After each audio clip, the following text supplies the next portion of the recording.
Bonjour, je vous présente aujourd'hui une des techniques possibles, utilisables pour obtenir du doré, du beau doré sur une toile. Alors il y en a plein d'autres, bien sûr, on peut utiliser de la peinture acrylique dorée, mais là ça nécessite d'avoir le pinceau ou le spalter, enfin un moyen de l'appliquer, une technique picturale un peu plus classique entre guillemets. On peut aussi utiliser des copeaux dorés, des feuilles d'or ou des feuilles miroirs. Tout ça avec de l'admixtion, vous savez, celui-là qui reste poisseux et qui permet de faire adhérer les feuilles. C'est bien aussi, un peu plus difficile entre guillemets à mettre en œuvre. Bon, moi j'ai un système plutôt facile, comme d'hab, hein, des trucs, des accélérateurs en fait, qui ont un bon résultat, qui me plaisent bien. Toujours avec le Bindex, ne vous moquez pas. J'utilise toujours mon liant acrylique, qui est une colle universelle en fait, hein, mais qui garde des caractéristiques intéressantes de souplesse tout le temps, hein, il n'y a pas de durcissement de l'acrylique, c'est pour ça que ça me plaît, j'utilise beaucoup. Et puis des pigments métalliques, des pigments dorés. C'est tout simple, vous allez voir, on va faire la démo, on pose le Bindex. Alors une fois que la toile est sèche, donc le fond, là c'est un fond acrylique que j'ai utilisé, une fois que c'est bien sec, bien sec, on va poser le Bindex aux endroits qui nous intéressent, au couteau, enfin avec la technique que vous voulez. On va saupoudrer les pigments, on va enlever l'excédent, laisser sécher et bim, les pigments se positionnent, sont fixés à l'endroit où il y avait du Bindex. Et ça donne un effet vraiment sympa, un peu brut, vraiment sympathique. Bon, on regarde la suite de la démo, c'est un pas à pas avec des zooms pour voir comment on manipule. Donc le principe, ça consiste à aller déposer du Bindex, du binder acrylique, voilà, aux endroits qu'on veut recouvrir de pigments. Donc moi je vais faire un bord. Voilà. Surtout pas régulier. Hein.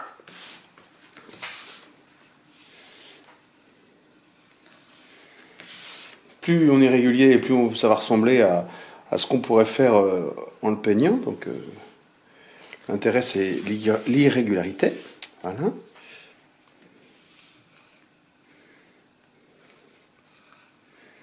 Voilà. Hop.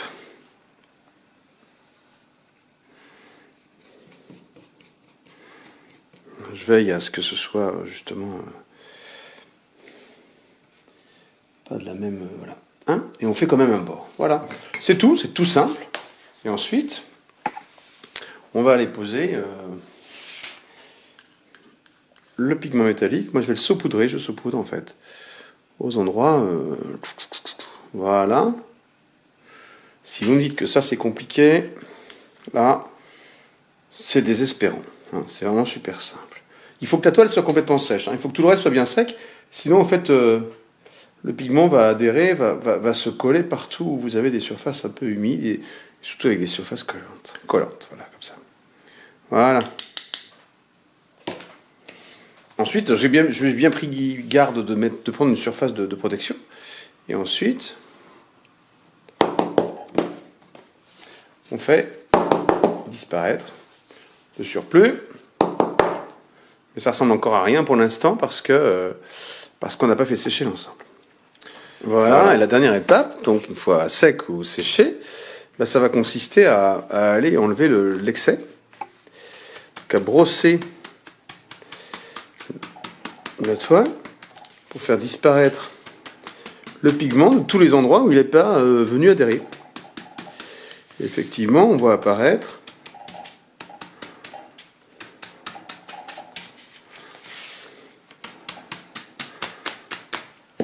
voilà, on voit apparaître le doré partout où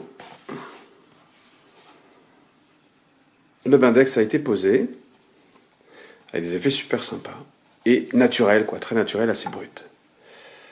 Voilà.